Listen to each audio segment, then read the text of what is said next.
Live from the Panera Studios, it's the Reading with Robin show, brought to you each week by my friends at Panera Bread, where their Pink Ribbon Bagel campaign just started to support Breast Cancer Awareness Month. You can support local breast cancer charities just by purchasing a Pink Ribbon Bagel throughout October. So go to your local Panera Bread and support this amazing campaign with the Pink Ribbon Bagel all throughout October. Panera is my favorite place to stop by for a cup of coffee, hang out with friends, and it's a great place for book clubs to meet. It's all at Panera Bread. And now, enjoy the show. Maddie Dawson was born into a family of, I love this, outrageous storytellers.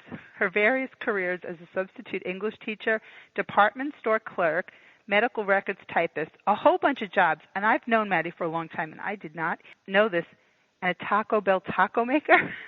Oh, yes, I have to say that might have been my favorite. I love that. You know, the things we learn on the back of a book were all made bearable by thinking up stories as she worked. The stuff that never happened, the opposite of maybe, and now out today, The Survivor's Guide to Family Happiness, one of my most favorite writers, speaking to us from Connecticut. Welcome to Reading with Robin, Maddie Dawson. Thank you, Robin. It's so lovely to be here. I always love talking to you about books. You know, we talk about a lot of things. Books are the connector to so many of my friends, and we met through your books. And so it's no surprise that we spend a lot of time talking about books. And there's nothing like speaking to an author on the big day, pub day. This is out by Lake Union, and I'm seeing more and more books. Talk about what it's like working with them, because I'm reading the best books put out by Lake Union. You know, they are incredible. And I've had other books published by Crown, and I thought they were the be-all and end-all of existence in terms of wonderfulness. Mm-hmm. But Lake Union, perhaps because it's owned by Amazon and they have so many more resources, they hired a special designer for the book cover. They invested in a developmental editor who really worked with me for a full month helping to bring the book to the right point. And every step along the way, you know, they stop and ask me how I feel about things and do I like the way it's going. And I'm sort of used to being the supplicant in the relationship, you know, of publisher. But, oh, please, could we do this? You know, no. Wow. So this has been such a great experience. And it is a gorgeous cover. I was going to say that, too, because I remember when the galleys came. Actually, I remember when you posted that the book was coming out. And, of course, I got all like, wait a minute, there's a new book coming out. And I'm on the phone with Maddie Dawson. The Survivor's Guide to Family Happiness is out today. You can go visit her site, MaddieDawson.com. You can find her on Twitter, Instagram, Facebook. You do a really fabulous job, and it's not easy to keep up with everything. I also want to say your newsletters are so entertaining. And what's the best way to get on your list? Because you don't want to miss these newsletters. They're really fun. I always enjoy reading them. Oh, thank you. Actually, people could write to me at Maddie@MaddieDawson.com, and I'll be happy to add them to the newsletter. I can't right now remember what the link exactly is. No, that's okay. Maddie@MaddieDawson.com is easy. And how often do you put them out? Because it's not. I always enjoy reading them, and I think, I haven't heard from Miss Maddie in a little while. I know. I was thinking I would do it every week. Yeah, you know, I am so sympathetic to people having their inboxes crammed with stuff. I don't know about you. I'm sure about you. Yes. Yeah. You look at it and go, I can't possibly wade through all this. So it's been about every 2 weeks maybe I try to That's a good amount. Something. It's tricky because, of course, one of the things that we're told is to be consistent on social media and with all of this. So it seems reasonable, but 2 weeks comes up really fast. You know, we can do that. Yeah, like, wait, it was just 2 weeks. I mean, and also I should say Maddie will be at Point Street Reading Series November 15th. So excited. Now, that comes up every 4 weeks, or I guess 5, depending on how, because it's the third Tuesday. But as soon as they come up, I think, wait a minute, didn't we just do this? So 2 weeks. We just did it. I know. Right? It's like 20 minutes, isn't it? It's Don't you feel like the that. last one was just 20 minutes ago? Yeah. In real time it is. But you can come see Maddie on November 15th at Point Street Reading Series. It's another amazing lineup of authors, and visit Point Street Reading Series on Facebook. I can't wait for that. I'm very excited. And our friend Holly Robinson will be here. She's reading in December, but she will be joining us to support her fellow writers, and she'll be reading December 20th. Not to totally confuse the Reading with Robin audience. The cover is gorgeous, and this book is just a delight, and I was reading one of the reviews that you had posted, so you can find Maddie at MaddieDawson.com, on Twitter, Instagram, Facebook. There was a novel gossip review, which was really good, that I saw you just tweeted out. Yes, that one just came out today. I was so pleased. Aww. It's so exciting when these, you get so nervous about reviews coming, and suddenly your book is out there where people can criticize it, It's like sending your child to kindergarten, and then they say, oh, she has the wrong shoes. This isn't going to do at all. Well, it's interesting, right? You can't, you have your readers, you have your fans, but I don't really, I would have to take big umbrage with somebody that didn't enjoy your books, because one of the things that really draws me to your writing and has always attracted me to the books is the openness, the family relationships, and the dialogue between your characters. Really feel like these are, maybe it starts to sound cliche to say it, but they really are people that feel so real, and you give them such a full, rounded personality, and they're looked at from so many different, and so they're dynamic. And so I also assume you must be a good eavesdropper, because your conversations, the dialogue in these books are just so real. That's what I just think. Who is she listening to, or was working at Taco Bell? Maybe, I don't know. Maybe it's all Taco Bell customers, right? I do love eavesdropping, and I teach writing workshops, and I'm always telling the students in the workshops, go out and eavesdrop and just write down what people are saying. And you'd be surprised how many of them say to me, oh, that's so wrong to do. It's my favorite. It's one of my favorite activities. What? People should just be a little bit more guarded, or just, right, inside voices, something, or loud. Yeah, even better, loud. I know, excuse me, I missed that. Right, as I get older and can't hear them all quite as well, I'm tempted to go, could you speak up over there? I'm typing while you're writing, It's so while funny. You're talking. I haven't really thought about this in a while, but I do remember a few different times in New York walking around and walking extra to just keep listening to the conversation while following people, just one more, like this has to end, and it doesn't, and I just have to know what's going to happen. It's like an episode. You just don't want to have to wait for the next one. So it is, and you might never see them again. You have to know what happens, right? I know, it is. There's that, and also when they're on the phone and you can only hear one side of it, you have to sort of make up the other. Now, where do you teach, and are you teaching currently? Yes, I actually run the workshops in my house. And I did not. I don't know if I know that. Wow. It's just so much fun. I used to do it in a bookstore, and I've taught creative writing at the university at Southern in New Haven. But I love doing it in my house so much better. We serve food. I tell them that I'm serving food so they'll be nice to each other. I can only imagine how much fun that is. Is there information on the website at MaddieDawson.com, or how would people I should put some information up there. It's true. If people are in the area, I live in Guilford, Connecticut, so it has to be close by, but it's so fun, and we just write from prompts. I make up prompts, and then they go away and write, and then come back and read them aloud, and it's so much fun. And I think having somebody wait for something that you've written is just the best impetus to get people actually writing who don't even think of themselves as writing. I feel like we all have these stories that are inside us that just can come out so easily with just such a little bit of encouragement. Well, when the prompts are engaging and creative and will bring out a story that somebody hasn't thought about in a long time, it's really amazing what's in there. You just sort of have really to true. call upon it, and then, of course, you need to be you need to know how to write. And I'm speaking with Maddie Dawson, whose brand new book, The Survivor's Guide to Family Happiness, is out today. Visit her site at maddiedawson.com, and I'm on the site now. You can just enter in your email, and then you can subscribe to the newsletter, which really is entertaining and comes about every 2 weeks. And you can find her on Facebook and on Twitter. What do you want your readers to know before they snuggle in with this fabulous treat of a novel, just what I've come to love about your books? What should we know? Because we never like to give too much away on Reading with Robin. I think what this book is really about, and I didn't know it when I started it. It's funny how we never know what a book is really going to turn into.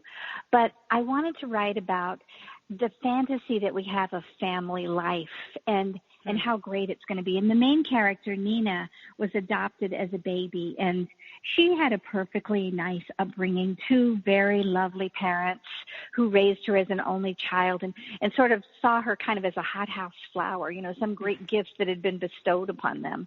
But she always wanted a loud, boisterous family and really longed to know where she belonged and why she'd been given up for adoption. And as soon as her adoptive mother dies, and Nina has just gone through a divorce herself, and she's all alone, and she decides to find out about her birth mother. And along the way, she discovers that she has a biological sister and thinks that the 2 of them will join forces and find this mom. So what I think the story really ended up being about is how we see our families and how important is it to know your roots, or can we just make families out of the people that are kind of around us, that are our friends and that we love? And it was an interesting exploration for me. I'm kind of far away from my family. I was, raised in the South, and my parents divorced when I was 12, and I was moved with my mother and stepfather to California and kind of lost touch with those Southern storytelling roots. And I always had this great fantasy of these big families and where it's messy and chaotic. And those of you who are in those, don't roll your eyes too much. I know they have their own That's problems. That's funny. Yeah, you can feel them rolling through the radio. You can hear just those yes. rolling. I know. You can because it always looks different on the other side of what we have or what we think. But the point about making families, and in reading the book about how much has to do with our DNA, or nature versus nurture, or however you want to put it, we certainly build our families, and wonderful when we enjoy being with our families. But the way people live, it's not always down the block, around the corner. Life moves quickly, so we also form our families where we are, and then it's always That's nice true. to add to it. Yeah, so and then I think that's all of something us to think about. And I think all of us, very few of us, come from those ideal families. We all have dysfunction in our families and mental illness and problems and things that we've not dealt with in secret. Yes. Yeah, and I think we all kind of go along believing we're the only ones. Everybody else is just fine. Well, if you look at Facebook pictures, everybody else is just fine. And that's the truth. And I think the idea of secrets, and certainly in this book, secrets are one of my favorite parts about any story. But mine too. Right? But when secrets come out, there's so much commonality, and then there's discussion and not feeling so isolated. So in essence, the secrets really can be very harmful. And then when exposed, sometimes not such a big deal when people say, yeah, okay, and what's the big secret? Oh, that was the big secret. And it can really, hinder a full life sometimes. So it's very interesting, that vision of what is a perfect family, or whatever that means.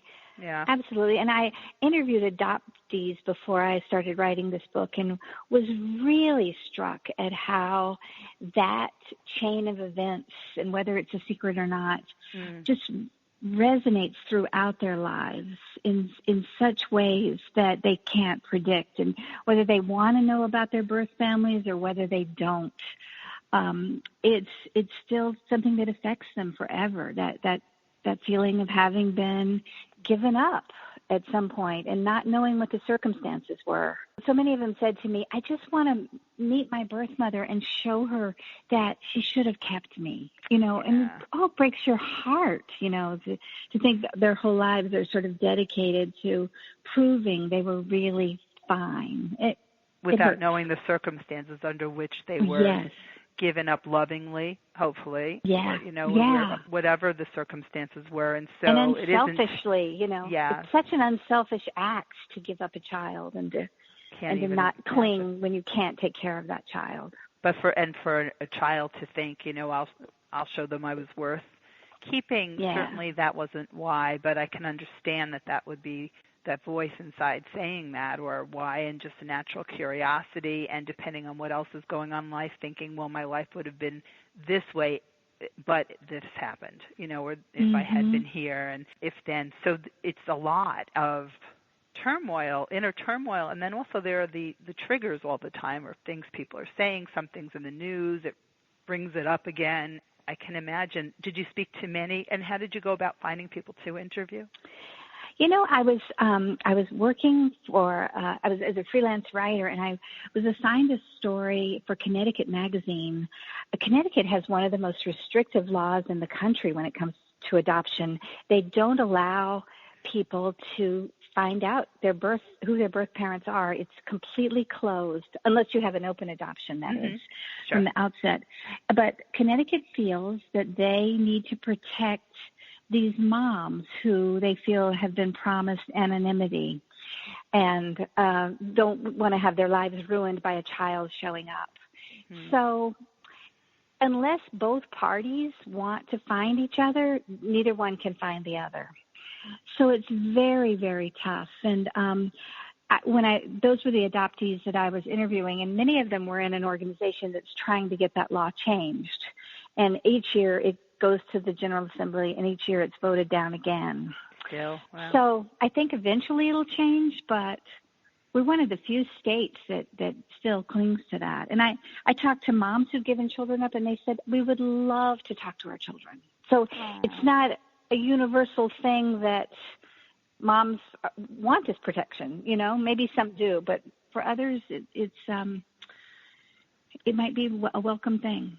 Very interesting that Connecticut is, whenever there are just a few states that cling to something, I always wonder why, when so many other states will reverse a decision or evolve into something else, and then there are just a few that, whatever it is, whatever the circumstances, you always wonder why, and eventually will things change if everybody else has, Exactly. It could be that there's one or two people in power who were affected this way, and you never know. I have to protect everybody.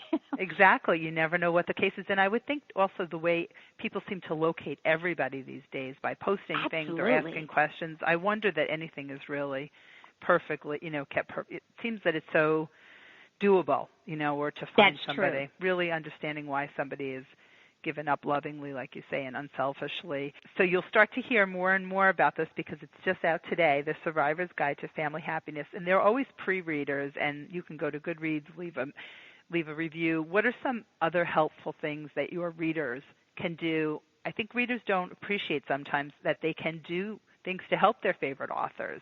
So what do you find most helpful?